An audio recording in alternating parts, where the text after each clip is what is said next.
For We had Origin FX. Origin FX, That's right. and Cool. I forget which trade show it was. We did it on I think the card that we showed it off on was a Roland MIDI card, which not many people had, but it sounded pretty awesome at the time. Now it probably doesn't sound very good at all. They take it for granted now. But yeah, it was so. But the trade show, we took Wing Commander 2. CES. And Origin had a little bitty booth stuck in the far back corner of the thing. With some really large speakers. And the people were just coming from all parts of that building to see what that sound was. The sound would get them back there, but then once they got there, Wing Commander running on the screens is what kept the lines of people wanting to sit there and play that. So that game came out around October of 1990, is that right? September, I think we had. September. So that would have been the summer CES, not the summer CES. Not the January. There was the summer CES and then there's the January CES. And it was the summer CES we would show the stuff for the fall season, not the January. That's just one for the documentaries. Yes. And then of course we rapidly followed that up with as rapidly as we could, Wing Commander 2.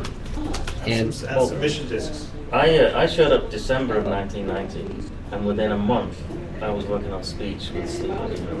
Now, in preparation for that, help me remember, was it Wing Commander 1 or Wing Commander 2 where we did the speech pack and the secret missions? It was 2. Well, number 1 had secret missions. Number 2 had special operations. So it started with 1, and it was purely an accident because Chris and Richard both don't know how to make small games.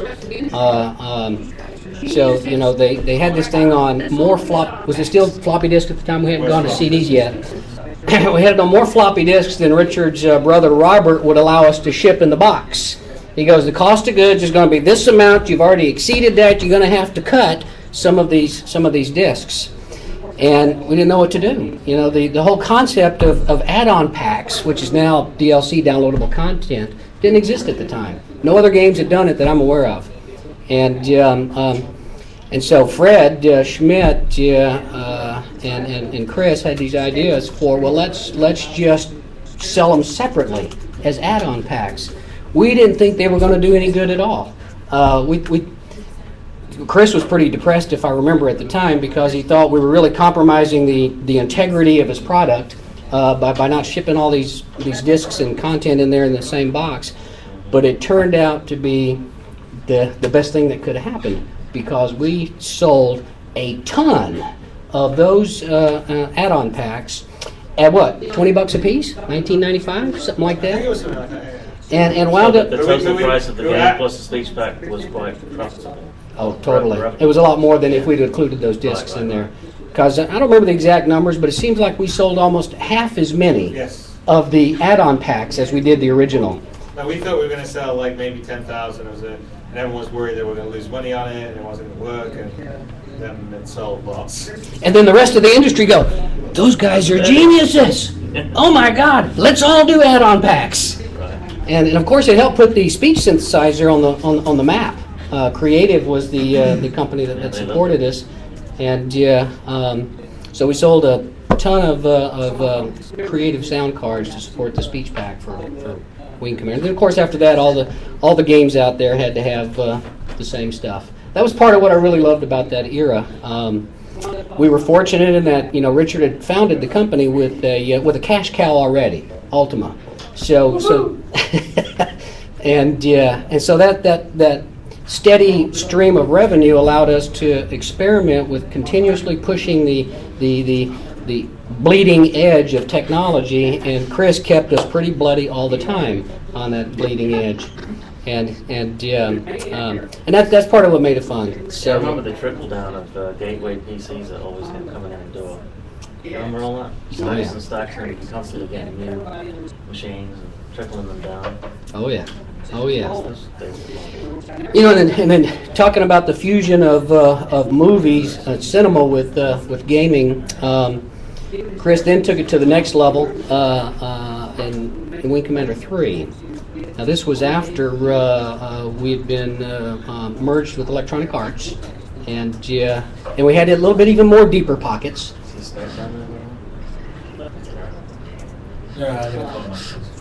And Chris decided to shoot a full-out movie for Wing Commander 3. Now, I think at the time I might have been the general manager of the Origin division of Electronic Arts. This was a year or two after they bought us, and some of my fondest memories is going out to Hollywood, where Chris was set up to shoot his 3 hours of film, which wound up costing, I believe at the time, like... we spent about $3 million a bit on the video on Wing 3. Wing 4 was much more expensive, but I think Wing 3 altogether was about $400 million. We were all thrilled at the cast he had pulled together with Mark Harmon from Star Wars. Mark Hamill, excuse me. He's from Yeah, I'm going to get in trouble for that one.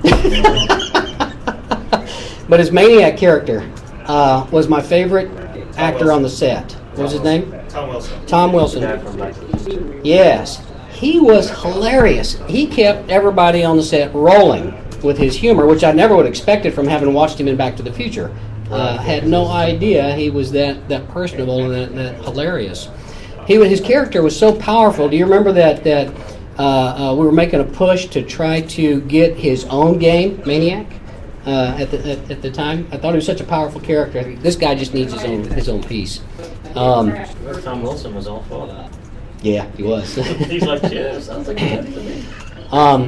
Now, Mark, on the other hand, was interesting because the thing I remember the most about him was he was obsessed with the trial going on with O.J. Simpson at the time, and during sets. In between sets, he would be glued to the TV in his trailer watching the O.J. Simpson trial. And when it was time for him to be on the set, he would record the O.J. Simpson stuff so he could go back and watch the parts that he missed. And that's what kind of stands out. The other thing that really stands out about this is right next, when you go outside the movie set, you'd see these 7-foot tall transvestites.